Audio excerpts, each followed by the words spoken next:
Todos los países del mundo en estos momentos están reformando la educación pública.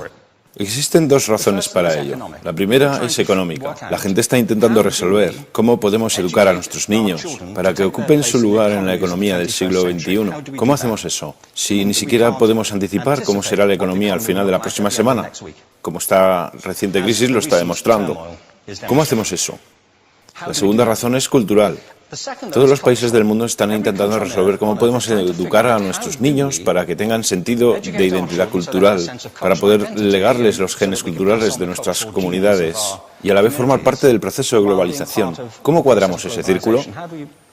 El problema es que están intentando enfrentarse al futuro, a base de hacer lo mismo que en el pasado. Y en el proceso están alineando a millones de niños que no ven ninguna utilidad en asistir a la escuela. Cuando nosotros íbamos al colegio nos retenían allí con la historia de que si trabajábamos mucho y sacábamos buenas notas y luego estudiábamos un título universitario, tendríamos un trabajo. Nuestros hijos no se creen eso. Y hacen bien, por cierto. Es mejor tener una titulación que no tenerla, pero ya no es ninguna garantía. Y especialmente no lo es si el camino hacia ella marginaliza la mayoría de cosas que tú consideras importantes acerca de ti mismo.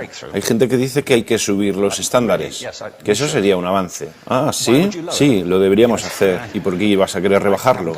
No me he encontrado con ningún argumento que me convenza para bajarlos. Pero subirlos, por supuesto que habría que subirlos. El problema es que el sistema educativo actual fue diseñado, concebido y estructurado para una era diferente. Fue concebido en la cultura intelectual de la Ilustración y en las circunstancias económicas de la Revolución Industrial. Antes de la mitad del siglo XIX no había sistemas educativos públicos. En realidad no, podrías estudiar con los jesuitas si tenías dinero, pero la educación pública, pagada con los impuestos, obligatoria para todo el mundo, gratuita y a la vuelta de la esquina, era una idea revolucionaria. Y mucha gente se opuso a ello. Decían, no es posible para muchos niños pobres que están en la calle beneficiarse de la educación pública.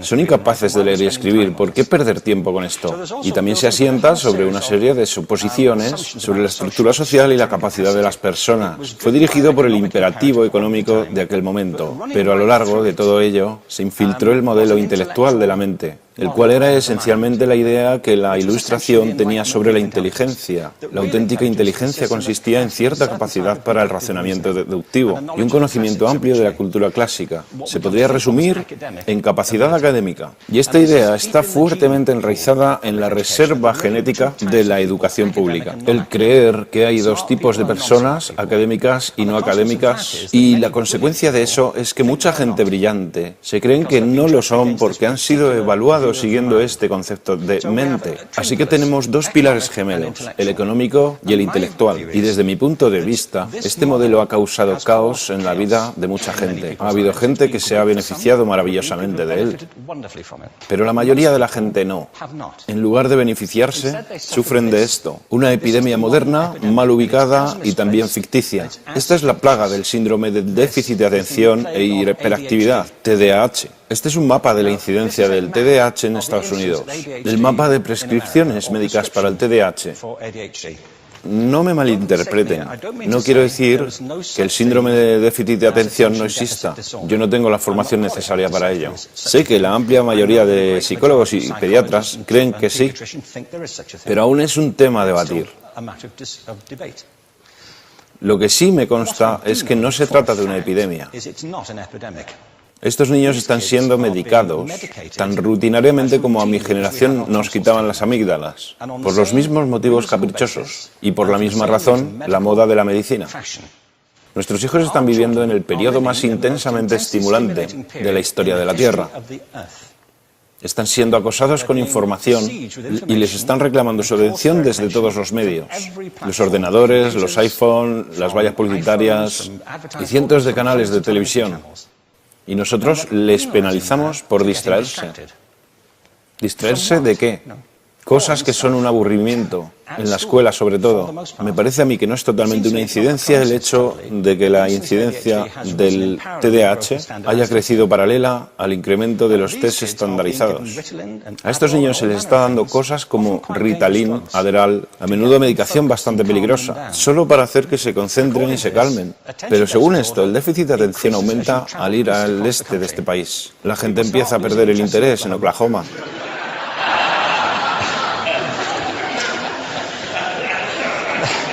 Ya casi no pueden pensar en Arkansas. Y para cuando llegan a Washington, lo han perdido completamente. Y hay distintas razones para ello. Es una epidemia ficticia. Si lo piensas, las artes, y no quiero decir que sea exclusivo de las artes, creo que también es cierto para las ciencias y para las matemáticas, pero permítanme hablar en particular de las artes, porque ellas son las víctimas de esta mentalidad en especial.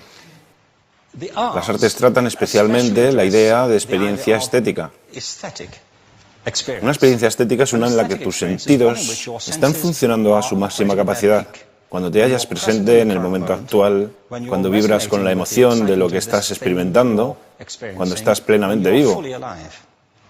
Y la anestética es cuando cierras tus sentidos y te atontas ante lo que está sucediendo. Y muchos de estos medicamentos hacen eso. Estamos haciendo pasar a nuestros hijos por el sistema educativo a base de anestesiarlos. Y yo creo que deberíamos estar haciendo exactamente lo contrario. No deberíamos adormilarlos, sino despertarlos para que vean lo que sucede en su interior. Pero el modelo que tenemos es este. Yo creo que tenemos un sistema educativo modelado del interés de la industria a su imagen y semejanza. Les daré un par de ejemplos. Las escuelas aún están organizadas como si fueran fábricas. Tienen timbres que suenan, instalaciones separadas, están especializadas por asignaturas. Aún educamos a los niños por lotes. Les hacemos pasar por el sistema según su grupo de edad. ¿Por qué hacemos eso? ¿Por qué suponemos que lo más importante que los niños tienen en común es su edad? Parece como si lo más importante de ellos fuese su fecha de fabricación, ¿no?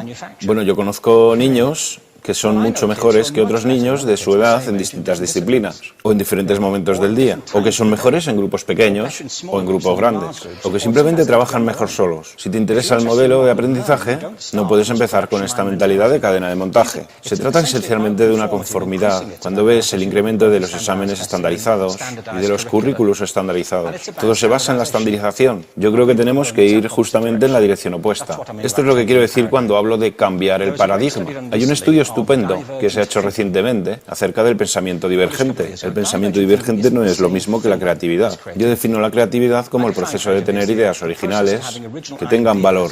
Pensamiento divergente no es sinónimo de creatividad, pero es un componente esencial de la misma. Es la capacidad de ver montones de respuestas posibles a una cuestión. Montones de maneras diferentes de interpretar una cuestión. Pensar lateralmente, como lo llamó Edward de Bono. No pensar solamente de manera lineal o convergente. Ser capaz de ver múltiples respuestas y no solo una. Así que yo diseñé un test para esto y voy a inventarme un ejemplo. A la gente se le puede preguntar cuántos usos se le ocurren para un clip. A la mayoría se les ocurren unos 10 o 15. A la gente que se le da bien, se le pueden ocurrir 200. Y lo hacen porque preguntan, ¿el clip podría estar hecho de goma y medir 60 metros? ¿Tiene que ser un clip tal como lo conocemos? Bueno, pues diseñé el test y lo probé con 1.500 personas. En un libro titulado Más allá del punto de ruptura, y en el protocolo del test, si superabas una puntuación determinada, se te consideraba un genio del pensamiento divergente. Así que quiero preguntarles, ¿qué porcentaje de la gente que hizo el test puntuó como genio en pensamiento divergente? Y debo decir una cosa más acerca de ellos. Eran niños de jardín de infancia. Así que, ¿qué opináis? ¿Qué porcentaje de genios?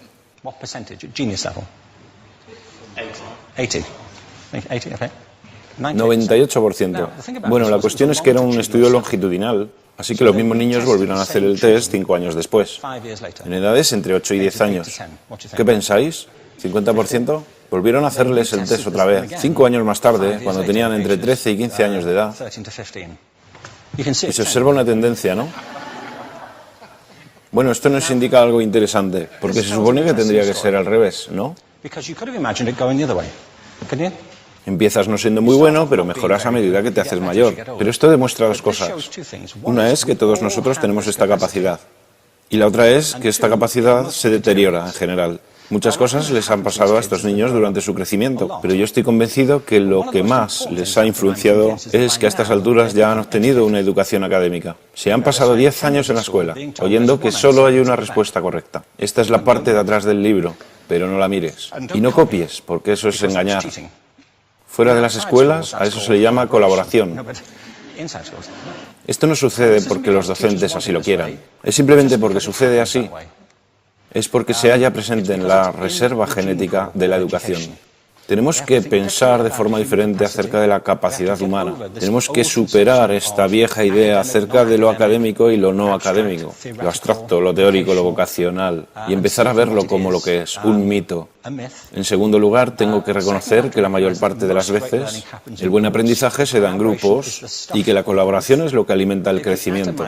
Si atomizamos a las personas, las separamos y los juzgamos por separado, formamos una especie de desconexión entre ellos y su ambiente de aprendizaje natural. Y en tercer lugar, un asunto importante es la cultura de nuestras instituciones, los hábitos de estas instituciones.